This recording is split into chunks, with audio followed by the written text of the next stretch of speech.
Assalamualaikum warahmatullahi wabarakatuh. Perkenalkan, saya Sri Yunimarningsi MPD, merupakan salah satu dosen program studi pendidikan guru pendidikan anak usia dini atau Prodi PG PAUD, Fakultas Keguruan dan Ilmu Pendidikan Universitas Darmas Indonesia. Di sini saya akan menyampaikan pernyataan diri dosen dalam unjuk kerja Tridharma Perguruan Tinggi atau PDD UK TPT unsur pengajaran meliputi DIA, Delivery, Interaction, Assessment. Saya akan memaparkan salah satu mata kuliah yang saya ampu, yaitu kurikulum anak usia dini. Mata kuliah ini memiliki bobot 3 SKS dan merupakan mata kuliah wajib pada program studi pendidikan guru pendidikan anak usia dini. Kemampuan yang diharapkan pada mata kuliah ini dirumuskan dalam capaian pembelajaran lulusan atau CPL Prodi yang dibebankan pada mata kuliah, yaitu 4 CPL. Capaian pembelajaran mata kuliah atau CPMK, terdapat 5 CPMK yang kemudian diturunkan ke dalam sub CPMK atau kemampuan akhir tiap tahap belajar dengan 10 sub CPMK. CPL Prodi yang dibebankan pada mata kuliah ini, CPL 1 yaitu sikap, menghargai keanekaragaman budaya, pandangan, agama, kepercayaan, serta pendapat atau temuan orisinal orang lain. CPL kedua yaitu terkait pengetahuan, menguasai kurikulum PAUD. Adapun CPL 3 terkait dengan keterampilan umum, yaitu mampu menerapkan pemikiran logis, kritis, sistematis, dan inovatif dalam konteks pengembangan atau implementasi ilmu pengetahuan dan teknologi yang memperhatikan dan menerapkan nilai humaniora yang sesuai dengan bidang keahlian.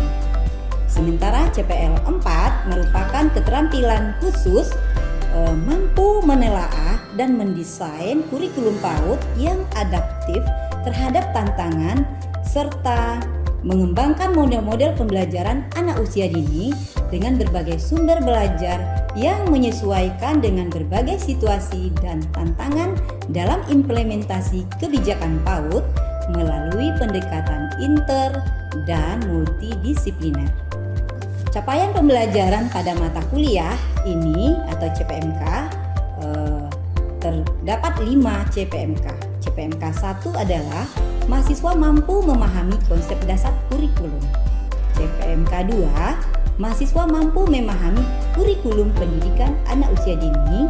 CPMK 3, mahasiswa mampu mengkaji kurikulum pendidikan anak usia dini secara nasional dan kurikulum pendidikan anak usia dini internasional. Kemudian CPMK 4, mahasiswa mampu mengevaluasi program kurikulum, sedangkan CPMK 5, mahasiswa mampu merancang dan mengembangkan kurikulum pendidikan anak usia dini. Kemampuan akhir tiap tahapan belajar atau sub CPMK yang terdiri dari 10 sub CPMK meliputi sub CPMK 1, mahasiswa mampu mendeskripsikan hakikat kurikulum. 2, mahasiswa mampu menganalisis konsep DEP atau Developmentally Appropriate Practice. 3, mahasiswa mampu menguraikan hakikat pengembangan kurikulum PAUD. 4, mahasiswa mampu menganalisis perkembangan kurikulum PAUD di Indonesia. 5, mahasiswa mampu membandingkan pendekatan kurikulum pendidikan anak usia dini. 6, mahasiswa mampu menganalisis standar tingkat pencapaian perkembangan anak atau STPPA dan capaian pembelajaran atau CP anak pada fase fondasi. Selanjutnya, mahasiswa mampu menganalisis capaian pembelajaran atau CP fase A, yaitu SD kelas rendah. Selanjutnya, mahasiswa mampu menganalisis kurikulum internasional pendidikan anak usia dini. Dan mahasiswa mampu mengevaluasi program atau kurikulum satuan pendidikan anak usia dini serta mampu merancang dan mengembangkan kurikulum pendidikan anak usia dini. Materi mata kuliah. Mata kuliah ini mengkaji aspek teoritis dan praktis, mencakup konsep dasar kurikulum, konsep DAP atau Developmentally Appropriate Practice, konsep kurikulum pendidikan anak usia dini, perkembangan kurikulum PAUD di Indonesia, pendekatan dan model-model kurikulum, kurikulum internasional, evaluasi program atau kurikulum pendidikan anak usia dini, serta pengembangan kurikulum PAUD yang holistik dan integratif. Sistem penilaian. Penilaian mahasiswa mencakup berbagai teknik dan indikator yang digunakan untuk mengukur pemahaman, keterampilan, dan sikap mahasiswa. Teknik penilaian yang digunakan meliputi tes tertulis, kuis, observasi, penugasan, presentasi, dan portofolio. Sedangkan indikator penilaian mencakup aspek kognitif yaitu pengetahuan, aspek afektif yaitu sikap, dan psikomotorik yaitu keterampilan, dengan komponen penilaian sebagai berikut. Pertama, aktivitas partisipatif mahasiswa bobot 15%, kemudian hasil proyek pembuatan kurikulum pendidikan anak usia dini dengan bobot 35%, penilaian kognitif atau pengetahuan meliputi tugas 10%, kuis 10%, ujian tengah semester 15%, dan ujian akhir semester 15%. Selanjutnya, saya akan menampilkan cuplikan kegiatan pembelajaran di kelas pada pertemuan ke-10 dengan Sub CPMK. Mahasiswa mampu menganalisis standar tingkat pencapaian perkembangan anak atau STPPA dan capaian perkembangan anak atau CP pada fase fondasi. Selamat menyaksikan. Assalamualaikum warahmatullahi wabarakatuh. Waalaikumsalam warahmatullahi wabarakatuh. Alhamdulillah, senang berjumpa lagi sama Anda semua. Sore ini gimana kabarnya, Nak? Alhamdulillah, luar biasa. Tetap semangat. Allahu Akbar. Alhamdulillah. Ada yang tidak masuk hari ini? Ibu mau lihat, mau absen dulu. Apakah ada yang tidak masuk? Ada? Masuk semua yuk. Oh iya, masuk semua ya. Kalau masuk semua berarti tidak perlu ini sini ya. Oke. Baik, sebelum kita mulai, kita membaca doa terlebih dahulu ya. Oke. Mari kita awali dengan doa bersama. Doa mulai. Selesai. Baik Ananda, kita hari ini kembali ya pada perkuliahan kurikulum anak usia dini di pertemuan ke-10. Nah, kemarin kita juga sudah mengupas ya terkait standar tingkat pencapaian perkembangan anak atau STPPA dan capaian pembelajaran pada fase fondasi. Nah, ya. Karena 9 dan 10 ini pertemuannya ini sama CPMK, sub CPMK-nya ya. Nah, di mana kemarin Ananda sudah melakukan analisis standar tingkat pencapaian perkembangan anak dan sudah melakukan analisis terhadap capaian pembelajaran. Pada fase apa, PAUD? Fondasi. Benar sekali ya. Baik, ada 3 aspek ya. Ada 3 aspek penting terkait STPPA dan capaian pembelajaran pada fase fondasi ini. Yang pertama, bagaimana kita bisa mengidentifikasi elemen-elemen utama dari STPPA dan CP. Nah, ini kemarin sudah dilakukan ya? Sudah. Oke, sekarang kita akan menjelaskan hubungan antara STPPA dan CP. Nah, apa hubungannya antara STPPA dan capaian pembelajaran? Lalu bagaimana pula kita menerapkan pemahaman dalam konteks pembelajaran? Oke, sebelumnya Ibu review dulu nih. Masih ingat ya yang kemarin? Masih ingat? Masih ingat yang kemarin? Oke, coba sekarang kita review. Kita review dulu ya. Ini Ibu punya stick note. Silakan bantu Ibu ya. Beberapa mohon dibantu, dibagikan kepada teman-temannya. Silakan. Ya. Kita akan lakukan brainstorming konsep untuk mereview materi terdahulu. Ya, silakan dengan cepat ya, Nak. Terima kasih Nita. Oke, siapkan penanya dan silakan Anda nanti tulis ya ada pengetahuan yang ada di depan. Ada 5 poin yang akan kita review sesuai dengan apa yang Anda lakukan kemarin. Oke. Oke. Kita lanjut ke yang ke-6. Nih, review yang ke-6 ya. Ini sepertinya apa sih permasalahan biasanya pada anak usia ini terkait aspek sosial emosional. Ayo ngapain biasanya anak-anak kita? Ini yang kita anggap perlu diskursus lebih. Yuk, silakan ke depan. Sudah Bu. Ya silakan, boleh. Ya. Di sini Bu. Ya, di depan. Di depan. Ya, oke.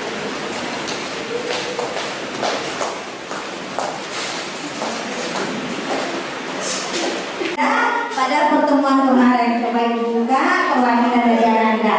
Oke. Ya. STPPA merupakan standar pencapaian perkembangan anak. Good. Oke, yang kedua, capaian pembelajaran merupakan kemampuan yang perlu dipahami anak di akhir fase. Good. Oke. Kita lanjutkan. Kemarin kita sudah melakukan identifikasi bagaimana sih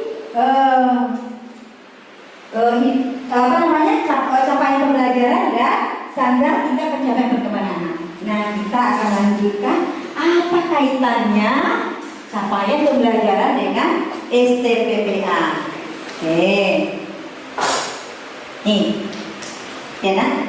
Nih, apa hubungannya? Kalau hubungannya bisa dilihat ya bahwa antara STPPA dengan capaian pembelajaran itu memiliki hubungan yang sangat erat.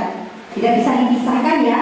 Ketika Anda mau bikin tujuan pembelajaran, kita perlu dulu mengidentifikasi apa saja yang ada di aspek-aspek perkembangan. Ada berapa kemarin aspek perkembangan? Ada 6. Apa saja? Kognitif, motorik, bahasa, moral agama,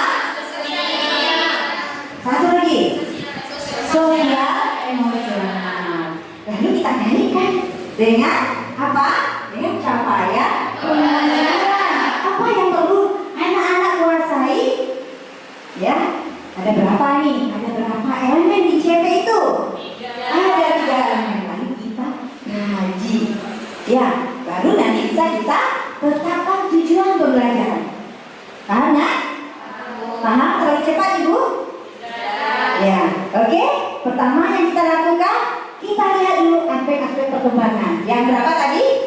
6 aspek perkembangan. Lalu kita lihat capaian apa yang perlu dicapai anak, sehingga baru kita tetapkan tujuan pembelajaran. Oke. Lalu apa lagi? CP itu memberikan gambaran tentang apa? Kompetensi? Iya, good. Tepuk tangan buat kita. Oke. Selanjutnya, nih, kalau kita sudah bisa nih, sudah kita lakukan identifikasi di dalam STPPA, standar tingkat pencapaian anak terhadap 6 aspek tadi. Lalu kita juga tadi sudah melihat, sudah kita kaji, sudah kita analisis apa sih capaian pembelajaran dari elemen-elemen itu. Lalu bagaimana kita menerapkannya dalam pembelajaran tahun? Nah, gimana caranya ya? Oke, yang pertama kita apa itu? Perencanaan.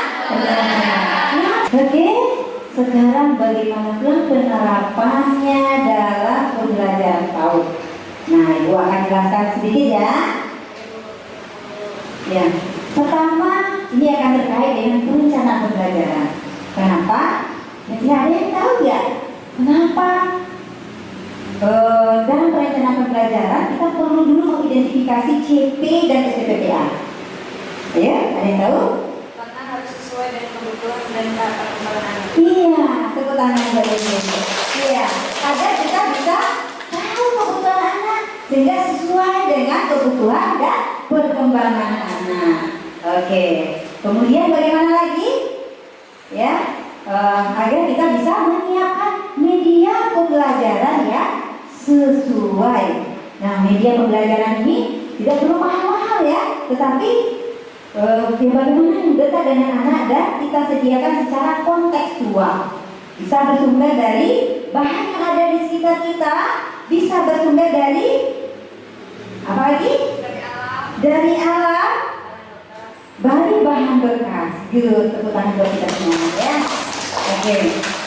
Kemudian apa lagi? Setelah kita tahu tujuan pembelajaran, kemudian setelah kita merencanakan pembelajaran, kemudian kita siapkan media. Lalu sebagai apa? Apalagi yang selanjutnya yaitu bisa melaksanakan pembelajaran secara holistik, menarik bagi anak-anak kita. Selanjutnya guru perlu merencanakan pelaksanaan pembelajaran yang menyenangkan bagi anak, yang perlu menyiapkan berbagai ragam kegiatan main sehingga bisa memfasilitasi keberagaman anak. Karena anak PAUD itu apa ciri-ciri anak PAUD ya? Unik. Ya, unik artinya mereka semua itu memiliki keunikan masing-masing. Ya, yang kedua, apalagi karakteristik anak PAUD? Unik. Good. Apa lagi? Daya konsentrasinya pendek. Artinya apa? Kita perlu merancang kegiatan yang bisa menarik minatnya. Oke, apa lagi? Kira-kira? Rasa ingin tahunya tinggi. Rasa ingin tahu anaknya tinggi sehingga apa? Sehingga kita perlu menyiapkan lingkungan belajar seluas-luasnya bagi anak yang bisa memfasilitasi bagaimana dia bisa mengekspor semua pengetahuan dan kemampuannya sehingga terfasilitasi rasa ingin tahunya yang tinggi tersebut. Oke, selanjutnya kita perlu juga untuk penilaian atau asesmen. Ada berapa asesmen?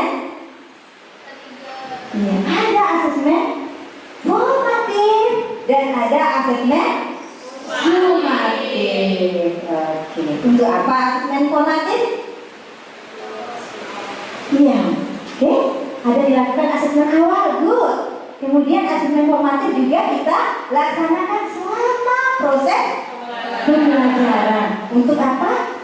Untuk kita melihat ketercapaian apakah topik sudah sesuai dengan minat anak, apakah topik sudah sesuai dengan kebutuhan anak, apakah media yang kita gunakan sudah tepat, apakah rancangan kegiatan lain kita sudah mendukung ketercapaian segala aspek perkembangan anak.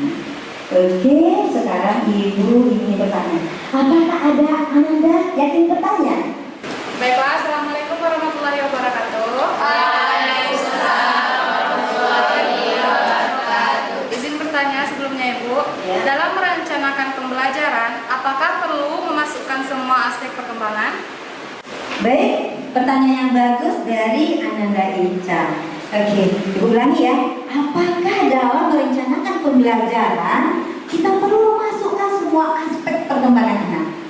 Baik, ya karena kita ingat bahwa pembelajaran PAUD perlu dirancang secara holistik. Holistik berarti artinya secara menyeluruh. Ya, kemudian integrasi, terintegrasi aspek motorik, aspek bahasa, kognitif, sosial, emosional, seni itu saling terkait satu sama lain. Jadi disinilah uniknya PAUD, ya. Jadi pembelajaran anak usia dini sangat berbeda dengan pembelajaran di jenjang-jenjang yang lain, ya. Kalau jenjang yang lain kan ada pelajaran matematika. Nah di PAUD apa? Aspek apa kalau matematika di PAUD? Aspek kognitif. Oke, jadi ketika kita mengenalkan warna, maka anak-anak bisa juga mengenal atau bisa tersinggung juga aspek-aspek yang lain. Ayo, ini warna apa? Ini warna apa ya? Oke, good. Ini warna apa ini? Ada berapa warna itu? Ayo kita hitung. 1, 2. Tadi anak kita sebetulnya bahasa ketika dia mengenal mengucapkan, berarti aspek bahasanya juga sudah terstimulus. Kemudian ketika menghitung, ini aspek apa yang terstimulus? Kognitif. Oke, berarti bisa dipahami ya bahwa semua aspek itu perlu difasilitasi untuk stimulasi yang tepat dan lingkungan yang bermakna bagi anak-anak kita. Oke, selanjutnya nih kita langsung berpraktek. Ya, ini yang sudah Anda lakukan kemarin. Bagaimana elemen capaian pembelajaran yang dan kaitannya dalam pembelajaran. Nah, pertama Anda lihat dulu ya. Kemarin kan sudah Anda lakukan ini ya. Misalnya nilai capaian pembelajaran. Ini ada nilai agama dan budi pekerti. Di sini anak berpartisipasi aktif dalam menjaga kebersihan. Nah, kalau itu di aspek di SPPA itu masuk apa ya? Masuk aspek apa? Motorik, yaitu kebersihan. Oke. Lalu kita bikin tujuan pembelajaran mengenal dan mengobservasi ragam menjaga kebersihan di lingkungan sekitar. Nah, jadi tadi kita kaji dulu ya, identifikasi dulu CP-nya, baru CP itu kita turunkan menjadi tujuan pembelajaran. Kita rumuskan ya. Jadi kita identifikasi dulu capaian pembelajaran, lalu kita rumuskan tujuan pembelajaran, tentukan topik. Langkah selanjutnya kita tentukan topik. Barulah kita bisa membuat desain pembelajaran yang inovatif. Oke. Ada pertanyaan? Tidak? Paham semuanya? Oke, sekarang kita akan membuat tugas proyek. Nih, karena Ananda, sebelum membuat tugas ya, ada contoh penerapan. Ini contoh penerapan di PAUD.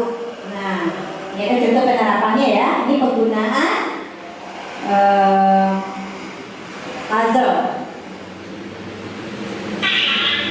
Ya, contoh sebagai inspirasi dalam Anda membuat rancangan pembelajaran. Oke. Sekarang silakan dibagi 3 kelompok. Silakan. Nah, ini tugas proyek yang harus Anda kerjakan ya. Kalau memang benar-benar sudah paham ya. Ini sebagai ibu mau melihat nih gimana penguasaan Anda. Bisa? Bisa? Oke, silakan dibagi 3 kelompok. Oke, saatnya Ananda membuat proyek yaitu inovatif proyek. Silakan membuatkan ide-ide kreatif untuk membuat proyek terkait materi kita hari ini. Apakah Ananda akan membuat desain perencanaan pembelajaran atau modul ajaran, atau Ananda akan membuat media, rancangan media? Nah, silakan sesuai dengan pemahaman kelompok anak-anak semua ya. Oke, bisa dikerjakan? Oke, selamat mengerjakan. Oke, lihat ya.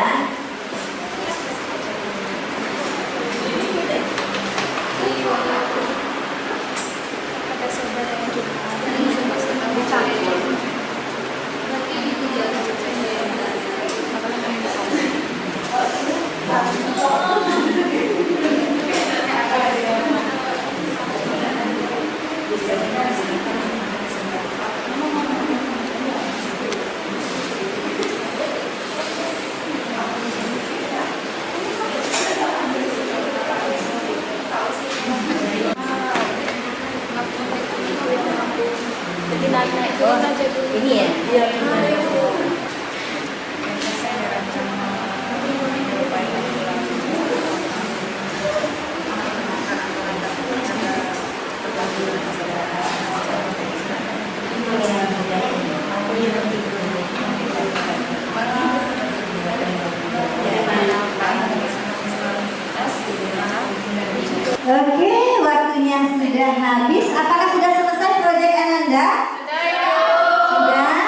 Oke, sekarang Ibu mau lihat nih gimana hasil proyek inovatifnya. Silakan, dari kelompok mana yang akan mulai? Oke, kelompok 1 silakan. Silakan dimulai dari kelompok 1. Saya dari kelompok 1, kami di sini membuat modul ajar yang dengan tema Aku Cinta Indonesia, topiknya pengenalan budaya. Di sini kami mengenalkan budaya yaitu tari sekapur sirih. Di dalam modul ini ada kita mengenalkan dimensi, elemen dan subelemen. Dimensi yang ada pada modul ini ada 5. Yang pertama beriman dan bertakwa kepada Tuhan Yang Maha Esa, berkebinekaan global, gotong royong, mandiri, dan bernalar kritis.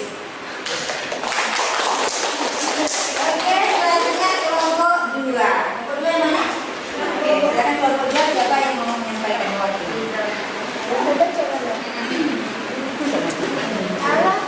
Iya, kan ini yang Di sini tema kami yaitu kendaraan, subtema kendaraan darat, yaitu tentang media apil. Apil itu adalah alat pemberi isyarat lalu lintas, yaitu membantu pembelajaran yang dirancang menyerupai lampu lalu lintas atau rambu-rambu untuk memperkenalkan aturan dan etika berlalu lintas kepada anak-anak secara sederhana dan menyenangkan. Apil yaitu bertujuan mengenalkan fungsi lampu lalu lintas merah, kuning, dan hijau.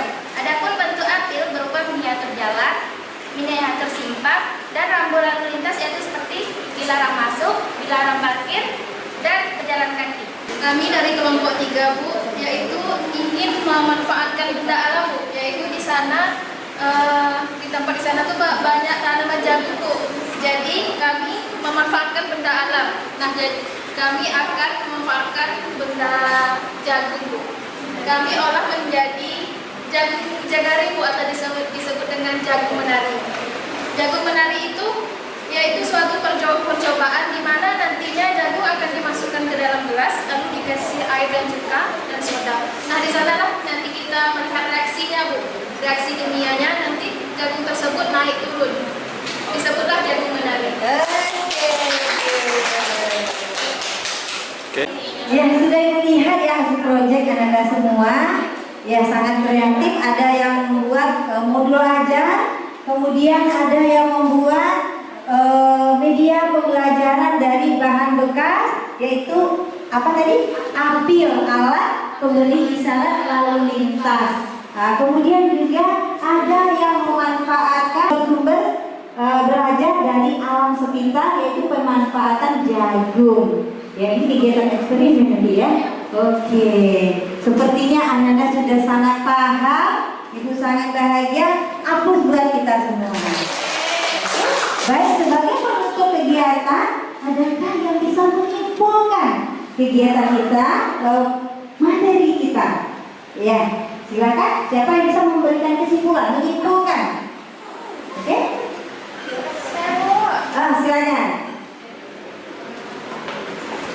Baik, di sini saya akan menyimpulkan beberapa dari materi yang Ibu sampaikan tadi. Yang pertama yaitu ada perencanaan pembelajaran, yang kedua yaitu ada media dan sumber belajar, yang ketiga yaitu pelaksanaan pembelajaran, yang selanjutnya yaitu penilaian perkembangan pembelajaran anak. Oke, sekian.